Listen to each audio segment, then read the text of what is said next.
மார்க்கத்தை அறிஞ்சிக்கிற விஷயத்துல அதிகமாக அக்கறை செலுத்தக்கூடியவர்களாக அவங்க இருந்த மாதிரி நாம இருந்தால்தான் நம்முடைய எதிர்காலம் சரியான முறையில் சீரான முறையில் இருக்கும். இல்லைன்னு சொன்னா மார்க்கம் எவன் வேண்டாலும் எதையும் இன்னைக்கு புதையத்துக்கள்லாம் மார்க்கம் நம்புறாங்க. தௌஹீதுன்னு சொல்லிக் கொள்ளக்கூடிய சகோதரர்களே அனாச்சாரங்களை விற்கிறாங்க, கொள்கையை மாத்துறாங்க, தடம் புரள்றாங்க. அதெல்லாம் கூட அதுவும் சரிதானே, அதுவும் சரிதான், இதுவும் சரிதானே. ஏன் இந்த நிலைமை? நம்ம அறிந்து கொள்ள ஆர்வம் காட்டுறது கிடையாது. மீட்டிங்குகள் பப்ளிக்ல ஒரு கூட்டத்தை போடுறாங்க, ஒரு அரங்கத்தில் போடுறாங்க. சரி போய் தெரிஞ்சுக்கிறோமே, என்ன தெரிஞ்சதானே சொல்ல போறாங்க. நமக்கு நினைப்பு என்ன, தெரிஞ்சதானே சொல்ல போறாங்க. ஏன் தெரிஞ்சதான் சொல்லுவாங்க. குரான் இவ்வளவுதானே இருக்கு குரானு, அது திருப்பி திருப்பி சொன்னா அப்ப திருப்பி திருப்பி தான் வரும். அது தெரிஞ்சதை சொன்னாலும் ரெண்டு தெரியாது வந்துடலாம்ல, அந்த ரெண்டு தெரியாதுக்கா போய் உட்காரலாம்ல. அது தெரிஞ்சதை சொன்னாலும் இன்னொரு தடவை கேட்டா நல்ல ஆழமா பதியத்தானே செய்யும். தெரிஞ்சதுதான் அல்லாஹ் தொழுகை நிலைநாட்டுங்கள் ஒரு தடவை சொல்லிட்டு விடலாம்ல, திருப்பி திருப்பி ஏன் சொல்றான்? குர்ஆன்ல அல்லாஹ் தெரிஞ்சதானே சொல்றான். குர்ஆன் எடுத்து வாசிச்சா கூட தொழுகை நிலைநாட்டுங்கள், தொழுகை நிலைநாட்டுங்கள், தொழுகை இத்தனை தடவை சொல்லணுமா? எந்த ஒரு சூறாவை எடுத்தாலும் அதை பத்தி ஒரு பேசி போறானா அல்ல. அதனால தெரிஞ்சிச்சுக்கலாம் நம்ம ஒரு பலவீனம், சைத்தான் நம்மளை கெடுக்கிறான். தெரிஞ்ச விஷயங்களா இருந்தாலும் நம்ம என்ன செய்யணும், அது சார்ஜ் ஏத்திக்கிட்டே இருக்கணும், திரும்பி திரும்பி என்ன செய்யணும், கேட்டுக்கொண்டே இருக்க வேண்டும். இன்றைக்கு மார்க்கத்தை அறிந்து கொள்ற விஷயத்துல ஒண்ணு ஒண்ணா வருவோம். மார்க்கத்தை அறிந்து கொள்வதற்கு முக்கியமான அடிப்படை குர்ஆன். நம்ம அப்பம் பாட்ட காலத்திலேயே அதெல்லாம் மன்னிச்சிருவோம் அவங்கள. ஏன் அவங்களுக்கு குர்ஆன் தமிழ்ல கிடைக்கல, ஏன்பா குர்ஆனை படிக்கலன்னா தமிழ்ல இருந்தா தானே படிப்பேன் பதில் சொல்லிட்டு போயிருவாங்க. அதனால அவர்கள் செய்த பாவங்களை அல்லாஹ் மன்னிக்கிறதுக்கு என்ன இருக்கு, அதிக சான்ஸ் இருக்கிறது. நமக்கு முடியுமா? குர்ஆனை இன்னைக்கு எத்தனை பேர் மொழிபெயர்த்திருக்கிறாங்க? 10-15 தமிழாக்கங்கள் இருக்கிறது, ஆங்கிலத்தில் இருக்கிறது, உருதுல இருக்கிறது. உலகத்தின் ஏராளமான மொழிகளில் மொழிபெயர்க்கப்படாத மொழியே இல்லைன்னு சொல்லிவிடலாம். அந்த அளவுக்கு 95% மொழிகளில் குர்ஆன் மொழிபெயர்க்கப்பட்டு விட்டது. இன்றைக்கு அந்த குர்ஆனை தமிழாக்கத்தை வீட்டில் வாங்கி வச்சுக்கிறது எத்தனை பேரு? தௌஹீத்வாதிகள். அதுவே மைனஸா இருக்கிறது. வாங்கிய குர்ஆனை தினசரி ஒரு பக்கம் ரெண்டு பக்கம் அல்லாஹ்வுடைய வேதத்தை நேர படிச்சா என்ன, இன்னும் யாராவது பயான் பண்ணுவாங்க, காதல விழுவதை கேட்போன்னு இருக்கிறதை விட அல்லாஹ் தான் நம்மளை ஏமாத்த மாட்டான், மனசை ஏமாத்திடுவான். ரப்புல் ஆலமீனுக்கு மட்டும்தான் எந்த நோக்கமும் கிடையாது. நம்ம மேலே அக்கறை உள்ளவன், அன்பு உள்ளவன், ரஹ்மானவன். அவன் இரக்கமுள்ள ரஹ்மான் நம்ம இடத்துல என்ன பேசுகிறான், ஏன் இதை அறிந்து கொள்வதற்காக நம்ம எத்தனை பேர் ஒரு நேரத்தை ஒதுக்கி ஒரு மணி நேரத்தையோ ஒரு அரை மணி நேரத்தையோ பேப்பர் படிக்க ஒதுக்குறோம்ல, வேற வேற காரியங்களுக்கு வெட்டி பேசி பேசுறதுக்கு ஒதுக்குறோம்ல. ஒரு டீ குடிக்க போனா அரை மணி நேரம் போயிருந்தாங்க. ஒரு அரை மணி நேரத்தை ஒதுக்கி தினசரி நிர்ணயித்து இந்த நேரத்தில் நான் குர்ஆனை படிப்பேன், தமிழாக்கத்தை படிச்சு அதுல அல்லாஹ் என்ன சொன்னா நான் சிந்திப்பேன். இப்படின்னு ஒரு 4 ரவுண்டு 5 ரவுண்டு குர்ஆனை படிச்சிருந்தீங்கன்னு சொன்னா எப்படிப்பட்ட நம்பிக்கை நமக்கு இருக்கும்? சைத்தான் நம்மளை வழிகெடுக்க இயலுமா? நம்முடைய ஈமானை அசைச்சு பார்க்க இயலுமா? நம்மளை தடம்பொருளை வைக்க இயலுமா?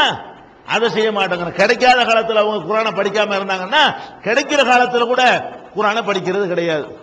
ஹதீசுகள் அப்படின்னா என்னன்னு கேட்டாங்க ஒரு காலத்துல. ஹதீஸ் சொல்றாங்க கேட்ட 100 மசாலாவை தான் ஹதீஸ்னாங்க அந்த காலத்துல. இப்ப என்ன ஹதீஸ்னா என்னன்னு விளங்காத காலம் போய் இப்ப நபிகள் நாயகம் ஸல்லல்லாஹு அலைஹி வஸல்லம் உடைய சொற்கள், செயல்கள், அங்கீகாரங்கள் எல்லாம் இன்றைக்கு புகாரி, முஸ்லிம், திருமதி என்று பல நூல்கள் உங்களுக்கு தமிழ்ல வந்து விட்டது. இன்னும் வந்து கொண்டே இருக்கிறது. எல்லா நூல்களும் விரைவில் முடியுங்கிற நிலையில் இருக்கிறது. எத்தனை பேர் நபி ஸல்லல்லாஹு அலைஹி வஸல்லம் உடைய ஹதீஸை வாங்கி வீட்டில் வச்சிருக்கிறோம்? கிடைக்காம இருந்துச்சு, வழிகட்டு போனா நம்ம அப்பம் பாட்ட வீணா போயிட்டாங்க. கண்ட புத்தகத்தை வாங்குறமா இல்லையா? ஒரு லைஃப்ல ஒரு தடவை வாங்கி அதை வைத்து விட்டால் நமக்கு நம்ம பிள்ளை குட்டிகளுக்கு தலைமுறைக்கு உதவுமே. அதையும் படிக்க மாட்டேங்கிறோம். குர்ஆனுக்கு ஒரு அரை மணி நேரம் ஒதுக்குங்க, ஹதீஸுகளுக்கு ஒரு 1/4 மணி நேரத்தையா ஒதுக்குங்க. நபிகள் நாயகம் ஸல்லல்லாஹு அலைஹி வஸல்லம் என்ன சொல்றாங்க, அவங்க வாழ்க்கையில் இது நடந்துச்சு. புகாரிய முழுசா படிச்சவங்க யாராவது இருப்போமா நம்ம தமிழ்ல? வாங்கி வச்சவங்க வேண்டா இருக்கலாம், அது கூட இருக்க மாட்டோம். வாங்கி வைத்து கொண்டவர்கள் கேட்டீங்கன்னா 2% 3% பேர் வாங்கி இருப்பீங்க. அனைவரும் வாங்கினா என்ன? ஒவ்வொருத்தர் வீட்லயும் எல்லா பொருளையும் வாங்குறமா இல்லையா? அடுப்பு நம்ம தானே வாங்கிக்கிறோம். சிலிண்டர் எல்லாரும் வாங்குறமா இல்லையா? சீனி பருப்பு எல்லாம் வாங்குறமா இல்லையா? தீனுக்கு தேவையான இதை வாங்குவதற்கு என்ன ஒரு சட்டம் வாங்குற காசு ஒரு புகாரின்னு வாங்க வேண்டியதானே, ஒரு முஸ்லீம் வாங்க வேண்டியதானே? அப்ப நம்ம எவ்வளவு விஷயங்களுக்கு வீணான காசுகளுக்கெல்லாம் செலவு, வீணான காரியங்களுக்கெல்லாம் செலவு செய்கிறோம். மார்க்கத்தை அறிந்து கொள்வதற்காக வேண்டி ஹதீஸ் நூல்கள் தமிழ்ல வந்திருக்குது, அதை வாங்கி வைக்க வக்கு இல்ல, அதை படிக்கிறதுக்கு நமக்கு என்ன இல்ல, ஆர்வம் இல்ல. மாத பத்திரிகைகள் வருகிறது, புத்தகங்கள் வந்திருக்கிறது குறிப்பிட்ட தலைப்புகள்ல, இது மாதிரி அறிந்த சீடிகள் வந்திருக்கிறது. ஒண்ணும் செய்ய வேணாம், அந்த அரை மணி நேரம் 1 மணி நேரம் தொலைக்காட்சியில போடுறாங்களே, அது யார் பாக்குறாங்க? தௌஹீதுல இல்லாதவன் பாக்குறான். உங்களுக்கு தெரியும், ஆமா தெரியுமா, தான் தெரியுமா, இது செலவே இல்லாத வீட்டுல உட்காந்து அரை மணி நேரம் ஒதுக்கலாம்ல. அந்த 1 மணி நேரத்தையே உட்கார்ந்து தெரிஞ்சதே இருக்கட்டுமே, தெரிஞ்ச ரிப்பீட் பண்ணிக்கிற தப்பா? 4 தடவை கேட்ட தப்பா? காசு செலவு இல்லாம சரி இதுக்கு நம்ம நேரத்தை ஒதுக்குவோம், கண்டிப்பா அதுல கேட்போம், ஏதோ நமக்கு 4 நல்ல விஷயங்கள் கிடைக்கும், அது மனசை உறுதிப்படுத்தும், தெரிஞ்ச விஷயத்தை கேட்டால் கூட நம்முடைய ஈமான் வலுப்படும் அப்படின்னு சொல்லி அதுக்கு நேரம் ஒதுக்குறோமா? நல்லா பாத்தீங்கன்னா வேற ஆளுக்கு தான் இதை பார்ப்பாங்க. யாரு? மாற்று கருத்துல உள்ளவங்க தான் தொலைக்காட்சி பார்ப்பாங்க. நம்ம என்ன செய்வோம்? அந்த நேரத்தில் வேற பொழுதுபோக்கு பார்க்குவோம். நமக்கு அப்படி போய்கிட்டு இருக்கிறோம். என்ன நமக்கு தெரிஞ்சதானே சொல்ல போறாங்க. இப்படி போய்கொண்டு இருந்தால் பெரிய ஆபத்துக்கு வந்த வழியை திரும்புறதுதான். வந்த வழியை திரும்புறீங்க நல்லா சொல்றானே, வந்த வழியை திரும்புறது இப்படித்தான். ரசூல் ஸல்லல்லாஹு அலைஹி வஸல்லம் சொன்னாங்க, கியாமத் நாளுடைய அடையாளம் என்ன தெரியுமா? ஐ யகில்லல் இல்மு வ யக்ஸுரல் ஜஹ்லு. இல்மு குறைஞ்சிரும், ஜஹ்ல் மடமை மிகைத்து விடும். அது கியாமத் நாளுடைய அடையாளம்னு சொன்னாங்க.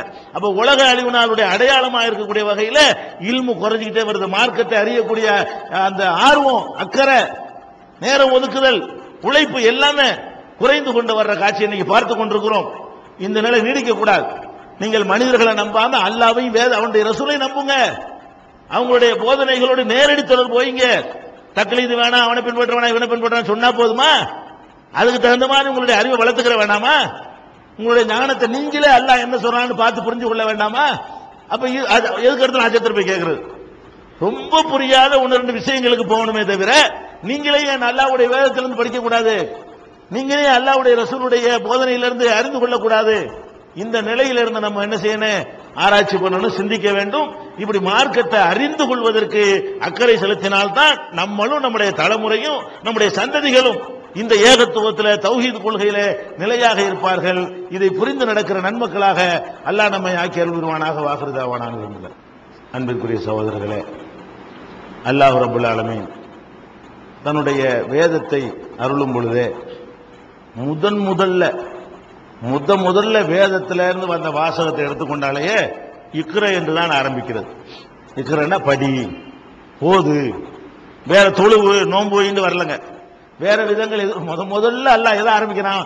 மனிதனோட பேசுறது அல்லாஹ் எதை விரும்புறான்? ஃபர்ஸ்ட் நம்மளோட அல்லாஹ் மனிதனோட பேச விரும்பின வார்த்தை என்ன? இக்ர, படி. பிஸ்மி ரப்பிக்கல் லதீ ஹலக், படைத்தவனுடைய இறைவன் பெயரால் படிப்பாயாக, ஓதுவாயாக என்பதுதான் அல்லாஹ் சொல்லி தர்றது. இன்னும் அதை விளக்கமாக சொல்றான். அல்லதி அல்லம பில் கலம், எழுதுகோள் மூலமாக கற்றுத்தந்தானே, அதை கூட அல்லாஹ் கூட என்ன செய்யறான்? அவனுடைய சிறப்பை சொல்லும் பொழுது எத்தனை சிறப்பு இருக்கு. சோறு தந்தானே, கஞ்சி தந்தானே சொல்லலாம், அதுவும் அல்லாஹ் தான் தந்தான்.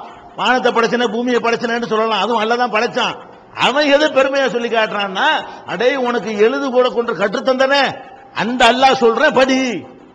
அல்லாவே அவன் செஞ்ச வேலையில பெரிய வேலையை அதை சொல்லி காட்டுறான். உனக்கு அறிவை தந்ததுதான் பெரிய வேலைன்னு சொல்றான். அப்ப எழுதுகோளை கொண்டு கற்றுத்தந்த விஷயத்தை சுட்டிக்காட்டி படி என்று அல்லாஹ் வலியுறுத்துவதன் மூலமாக அல்லாஹ் பெரிதும் முதல்ல விரும்புறது இதுதான் விளங்கிக்கிறோம். அல்லாஹ் ஃபர்ஸ்ட் விரும்புறது இதுதான். எது? அறிவை வளர்க்கிறது தான். அதனாலதான் ஆதம் அலைஹிஸ்ஸலாத்தை படைச்ச உடனே என்ன செய்யறான்? முதல்ல அதுதான் கொடுக்குறான். படைச்சேங்கிறான். அல்லம ஆதம் அல் அஸ்மா, ஆதமுக்கு எல்லா ஞானங்களையும் கற்றுக் கொடுத்தேன். மலக்குகள்கிட்ட கொண்டு போட்டி வச்சு மண்டையில தட்டி பத்தியாங்கிறான். அவருடைய உடலை காட்டி அவருக்கு பெருமையை எல்லாம் சேர்க்கல, அவருடைய ஆற்றலை காட்டி பெருமையை சேர்க்கல, அவருடைய அழக பாத்தியான்னு பெருமையை சேர்க்கல. எதை காட்டி பெருமையை சேர்க்கிறான்? அவருக்கு மட்டும் கற்றுக் கொடுத்துட்டு முதல்ல அல்லாஹ் தர்றது எதுன்னு விளங்குதா? முதல்ல ரசூல்கிட்ட பேசுறதும் படிக்கிறத பத்தி மனுஷன்ட்ட முதல்ல அல்லாஹ் தந்தது எது? ஃபர்ஸ்ட் கொடுத்தது இல்மு தான். அப்ப கல்வியை தான் அல்லாஹ் சொல்லி காட்டுகிறான். அவ்வளவு பெரிய முக்கியத்துவம் வாய்ந்த ஒரு விஷயம் என்பதை புரிந்து அது ஒரு இபாதத், அதுவும் வணக்கம். நீங்க படிக்கிறீங்களே, மார்க்கத்தை அறிஞ்சுக்கிறதுக்காக நேரம் ஒதுக்குறீங்களே, அது கூட இபாதத்து, அது கூட நன்மை, அது கூட அல்லாஹ்வுடைய திருப்தியை பெற்று தரக்கூடியது, ரொம்ப பெரிய திருப்தியை பெற்று தரக்கூடியது, மனிதனுடைய தகுதியை உயர்த்தக்கூடியது என்பதை உணர்ந்து இதுக்கு நம்ம அதிக முக்கியம் செலுத்த வேண்டும். அல்லாஹ் அப்படி நன்கு படிக்கக்கூடிய நன்மக்களாக நம்மை ஆக்கி அருள்வானாக.